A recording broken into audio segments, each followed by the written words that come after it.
香波地群岛大逃杀之后，草帽海贼团突然神秘消失。在这2年期间，除了草帽路飞在顶上战争亮相登上热搜之外，其他成员均不知下落。渐渐的，草帽海贼团淡出了人们的记忆。直到2年后，海军再次突袭香波地群岛，打击岛上那些妄想前往新世界的海贼们。以战逃丸为首的和平主义军团率先有了重大发现，草帽路飞本尊竟然出现在香波地群岛。紧接着，海贼猎人索隆、黑祖山治、小贼猫娜美、狙击之王乌索普、吉祥物乔巴、恶魔之子罗宾、改造人弗兰奇以及世界巨星灵魂之王布鲁克纷纷亮相。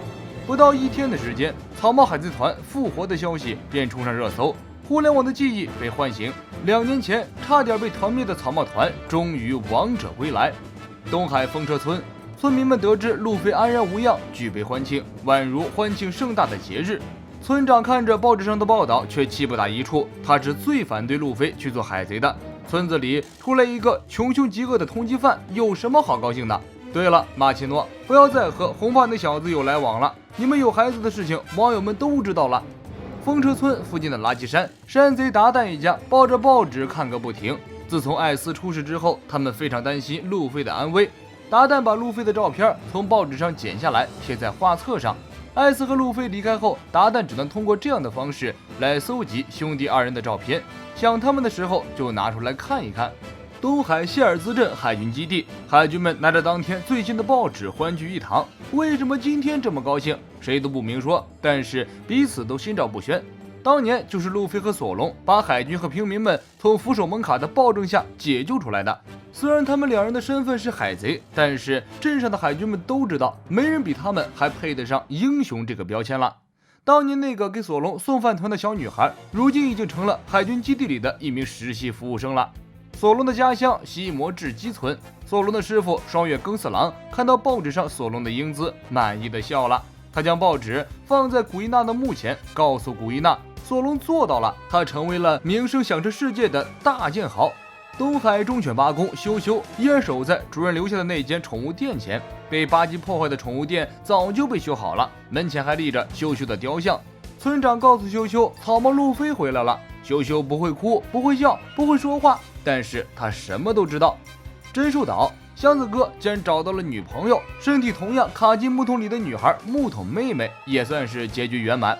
乌索普的故乡希罗布村，青椒头3兄弟看到乌索普的帅照，不禁感叹，以前这个家伙只会吹牛皮，没想到他吹的牛皮正慢慢实现。现在的乌索普真的成为勇敢的海上战士了。青椒头3兄弟更加崇拜乌索普，对无边无际的大海也更加向往。科亚通过学习和实习，已经成为了一名医学生。村里上门求爱的男人络绎不绝，梅丽替科亚全部将他们拒之门外。梅丽知道科亚心里只有一个人，那就是曾经那个无数日夜陪在科亚床前讲故事的乌索普。巴拉蒂海上餐厅，哲夫老板看着报纸露出欣慰的笑容。山治这小子，没想到他另一边的眉毛也是卷的。巴拉蒂餐厅最近正装修改造，扩大了经营范围，新增了海底甜品餐厅巴拉蒂亚特兰蒂斯号，还特别为山治建造了铁板烧餐厅卷眉山治号。强尼和约瑟夫在可可西亚村安了家，他们已经不做海贼猎人这一行了，2人化身捕鱼达人，成了渔夫。诺奇高和风车大叔来到贝尔梅尔的墓前扫墓，向贝尔梅尔诉说娜美的光辉事迹。风车大叔对报纸上穿着性感暴露的娜美无法释怀，他不敢想象有多少下流污秽的目光在娜美身上上下扫视，比如屏幕前就一双。罗格镇，曾经送给索隆3代鬼车和学走的刀店老板自豪地对妻子说，那个男人拿着我送的3代鬼车已经名扬世界了。妻子一脸鄙夷，你得意个什么劲儿？人家说不定早就把你给忘了。伟大航路入口双子峡，库洛卡斯正与一个神秘人饮酒。从这个神秘人的穿着上来看，让人最先想到的就是和治国庄树。此人身份不明，但库洛卡斯毕竟是海贼王罗杰的传医，他认识什么大人物也不足为奇。对于这个神秘人身份有见解的小伙伴，欢迎在评论区讨论。威士忌山，原巴洛克工作社特务人员梅斯尔难和妹斯星期一住在这儿，他们已经成了赏金猎人。巨人岛小花园，东利和布洛基在看到草帽一伙归来的报纸后，再次大打出手，赤手空拳打的是不可开交。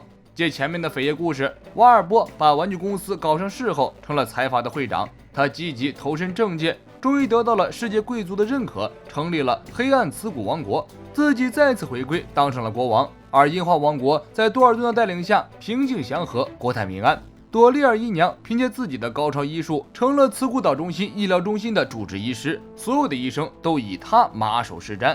沙漠王国阿拉巴斯坦公主薇薇安已经18岁了，王公大臣们为草帽一伙的回归而高兴。不论什么时候，阿拉巴斯坦王国都将是草帽团最忠实的盟友。加亚为了寻找梦幻岛，库里凯和猿人兄弟以及猿山联合军出海了。加亚的指南鸟与指北鸟结合，繁衍出了指东鸟和指西鸟。空岛曾经和空岛人打得不可开交的战鬼瓦帕，现在成了神之护卫队的一员。长岭岛的老伯有了子孙后代，水之都的奇梦尼当上了列车站长，可可罗婆婆则开始了半退休的休假生活。娜美的闺蜜罗拉来到水之都旅行，方块头姐妹开启了小酒馆，向国王游客介绍大哥弗兰奇当年穿着一条裤衩称霸水之都后街的辉煌。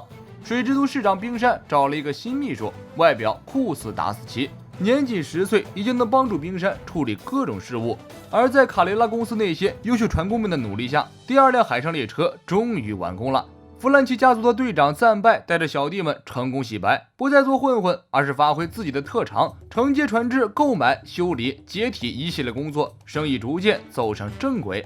佩罗娜在鹰眼的地盘上待了足足2年，送走了索隆后，他终于决定回家探亲。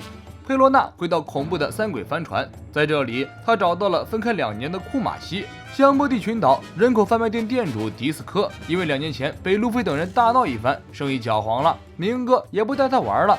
迪斯科穷困潦倒，落魄街头。从报纸上看到路飞等人的报道后，气得差点犯了心脏病。他面前插着路飞、罗、基德3人的悬赏令，足以见得他对这3人多么痛恨。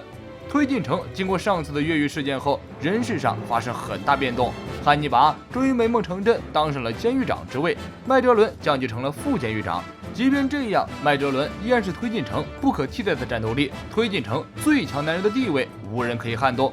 伊万科夫越狱后，小冯成了新人妖乐园的女王，麦哲伦果然没有下手杀她。看到小冯没事，我想多数人都松了一口气。另一边，人妖女王伊万科夫紧盯着报纸，再三确认路飞 boy 和自己一手栽培的山治安全的出航后，他才放下心来。最后的画面给到了白胡子和艾斯的长眠之地，大概暗示着时代的更迭，旧时代结束了，新时代彻底拉开了帷幕。